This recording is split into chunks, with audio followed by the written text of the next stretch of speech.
JJ के season 3 के अंदर हमने ऑलरेडी 4 मेजर फाइट्स को देख के रखा है, लेकिन अभी तो पार्टी शुरू हुई है। जेजे के सीजन 3 और भी ज्यादा एक्शन पैक्ड होने वाला है। एंड जो मेन फाइट होगी गोजो वर्सेस सुकुना की, उससे पहले हम 7 इंसेंट बैटल को देखने वाले हैं। तो वो 7 इंसेंट बैटल होने किसकी वाली है, आज की वीडियो में उसकी बात करेंगे। सो स्टार्ट करते हैं विद मेगुमी वर्सेस रेगिस्टार के बैटल को। जैसे मैं पता है यूजी एंड मेगुमी दोनों ही हिगुरुमा को ढूंढने के लिए निकले थे। यूजी को हिगुरुमा मिल जाता है, तो मेगुमी को कौन मिला है? इस बंदे का नाम होता है रेगी। एंड भाई ये बंदा बहुत ज्यादा रैगिंग करता है मेगुमी की। इसकी जो टेक्निक होती है ना, इससे वो कोई भी जो रिसिप्ट के ऊपर चीजें लिखी हुई होती है उसको मटेरियलाइज कर सकता है। फर्क नहीं पड़ता रिसिप्ट के ऊपर कार लिखा हुआ हो, बंदूकें लिखी हुई हो, बम लिखी हुई हो, वो सारी चीज को रियल लाइफ में ला सकता है। इसकी वजह से ये वाली जो बैटल होती है ना, वो बहुत ही ज्यादा इंसेन होती है एंड केओटिक होती है। अपने मेगुमी भाई साहब जैसे तुम्हें पता है फ्रॉड तो है ही, वो ज्यादा कुछ कर नहीं पाता है एंड में जाके उसको डोमेन एक्सपेंशन को यूज करना पड़ता है। लेकिन जैसे हमें पता है डोमेन एक्सपेंशन उसका बहुत ज्यादा तगड़ा है एंड वो अल्टीमेटली उसको हरा देता है। लेकिन मेरी फेवरेट बैटल तो अब आने वाली है, जो कि होती है हाकारी वर्सेस काशिमो की फाइट को। काशिमो भाई साहब एक 400 साल पुराने सोर्सर है जिसका एक ही गोल है जीवन में कि उसको सुकुना की लेनी है। बेसिकली उसको सुकुना के सामने फाइट करनी है। लेकिन अपने हाकारी भाई साहब मस्ती कर रहे होते हैं। वो बंदा बस अपना डोमेन एक्सपेंशन खोल लेता है। उसका डोमेन एक्सपेंशन इतना ज्यादा ब्रोकन होता है, बेसिकली अगर वो जैकपॉट को हिट कर लेता है तो 4 मिनट 11 सेकंड के लिए वो बंदा इमॉर्टल बन जाता है। उसके पास इंफिनिट कर्स एनर्जी हो जाती है, इंफिनिटली वो रीजनरेट कर सकता है। तो काशिमो भाई साहब अपने लाइटनिंग अटैक को यूज तो जरूर करते हैं, लेकिन हाकारी को कोई डैमेज नहीं कर सकता। एंड हाकारी उसका उल्टा उसके मुंह के ऊपर डांस कर रहा होता है, जो कि बहुत ज्यादा फनी होता है देखने के लिए। एंड ऑब्वियसली तुमने इसके एडिट्स भी देख के रखी होगी। अल्टीमेटली हाकारी काशिमो को हरा देता है, लेकिन काशिमो एक बात जरूर कहता है कि मैंने अपने एक सीक्रेट अटैक को अभी तक यूज नहीं किया, जो कि उसने सुकुना के लिए सेव करके रखा था। लेकिन मुझे लगता है कि अगर वो यूज भी कर लेता फिर भी हाकारी को कुछ नहीं होता। अब स्टोरी शिफ्ट कर जाती है तो अपने यूता भाई साहब। एंड यूता को बहुत सारे अपोनेंट के सामने लड़ना पड़ता है। पहले होते हैं अपने ध्रुव लक्कड़ वाला भाई साहब, जो कि एक एंशिएंट सोर्सरर होता है। एंड ये बैटलफील्ड को कंट्रोल कर रहा होता है अपने 4 पावरफुल शिनिगामी से, लेकिन यूता इसको इजीली डिफीट कर देता है। उसके बाद एक कॉकरोच कर्स वाली भी आती है, जो कि बहुत सारे कॉकरोचेस को स्पॉन कर देती है, जिससे डिजीज फैलते हैं। पहले तो यूता सिविलियंस को प्रोटेक्ट कर रहा होता है, लेकिन उसके बाद जब वो रीका को बार बुला लेता है तो इसको भी आसानी से हरा देता है। लेकिन जो सबसे इंसेंट बैटल होगी ना, वो होगी यूता वर्सेस ताकाकाउरो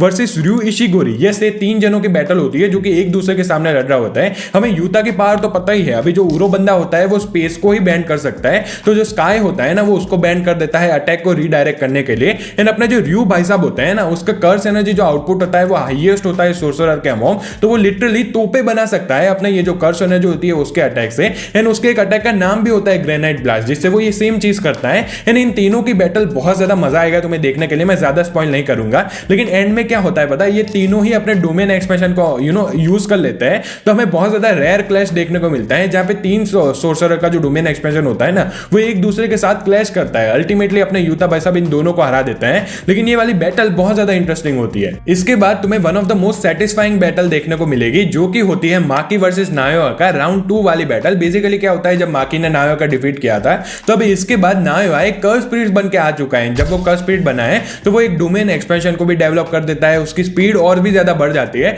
एंड बेसिकली वो और भी ज्यादा स्ट्रांग हो जाता है। लेकिन माकी इस टाइम पे इतनी ज्यादा ब्रोकन हो चुकी थी, उसने अपनी सारी एबिलिटीज को अवेकन कर लिया था। उसका हेवेंजर जो रिस्ट्रिक्शन होता है वो ऑलरेडी इतना ज्यादा स्ट्रांग हो चुका था कि नायोआ उसके सामने कुछ कर ही नहीं सकता था। एंड वंस अगेन माकी उसको बहुत ज्यादा इजीली डिफीट कर देती है। एंड अपना जो नायोआ मिसोजिनिस्टिक भाई साहब है, वो फिर से एक लड़की के सामने हार जाता है। इसके बाद हमें एक बहुत बड़ा ट्विस्ट देखने को मिलता है। एंड मैं फिर से तुम्हें स्पॉइलर अलर्ट दे रहा हूं, अगर तुमने मांगा नहीं पढ़ी है एंड यहां से तुम लीव करना चाहते हो तो कर सकते हो, क्योंकि एक बहुत बड़ा ट्विस्ट आने वाला है, जो कि होता है बेसिकली अपना सुकुना भाई साहब यूजी के बॉडी को छोड़ देता है एंड मेगुमी की बॉडी के ऊपर टेक ओवर कर लेता है। अभी उसके पास 10 शैडोज टेक्निक भी है एंड माहोरागा भाई साहब भी है। इसके बाद ही हम एक और बैटल को देखते हैं, जहां पे सुकुना वर्सेस योरुजो की फाइट होती है, जो कि बेसिकली मेगुमी की बहन ही होती है। उसकी बहन के अंदर ये वाली सोर्सरर आ जाती है, जो कि बहुत ज्यादा पहले की सोर्सरर थी। अभी ये जो लड़की थी उसकी टेक्निक क्या थी, उससे वो लिक्विड मेटल आर्मर बना सकती थी। एंड भाई सुकुना वर्सेस ये लड़की, hydrogen bomb versus coughing baby, मतलब सुकुना ये लड़की, मतलब मैं एक्सप्लेन भी क्यों कर रहा हूं, पर बेसिकली क्या होता है, अपने सुकुना भाई साहब मस्ती कर रहे होते हैं इस वाली बैटल में, वो माहोरागा को भी समन कर देता है, मतलब ओवरकिल कर रहा होता है वो पूरी बैटल में। एंड अल्टीमेटली सुकुना उसको हरा देता है। कितना ज्यादा सरप्राइजिंग है ना। इसके बाद हम देखते हैं यूकी एंड चोसो वर्सेस केंजाकू के बैटल को। एंड इसके बाद ही गोजो वर्सेस सुकुना की फाइट होती है। तो ये काइंड ऑफ फाइनल फाइट की तरह थी। जैसे हमें पता है यूकी एक स्पेशल ग्रेड सोर्सर है एंड उसकी टेक्निक से वो क्या कर सकती है, बेसिकली खुद के ऊपर मास ऐड कर सकती है। उसके पास एक गरुड़ा भी है जिससे वो स्ट्राइक कर सकती है। इन चोसो भाई साहब के पास ब्लड मैनिपुलेशन तो है, लेकिन केंजाकू अपना ट्रिक कार्ड को रिवील करता है। उसके पास ग्रेविटी मैनिपुलेशन वाली टेक्निक होती है। इसकी वजह से यूकी उसके सामने कुछ नहीं कर सकती।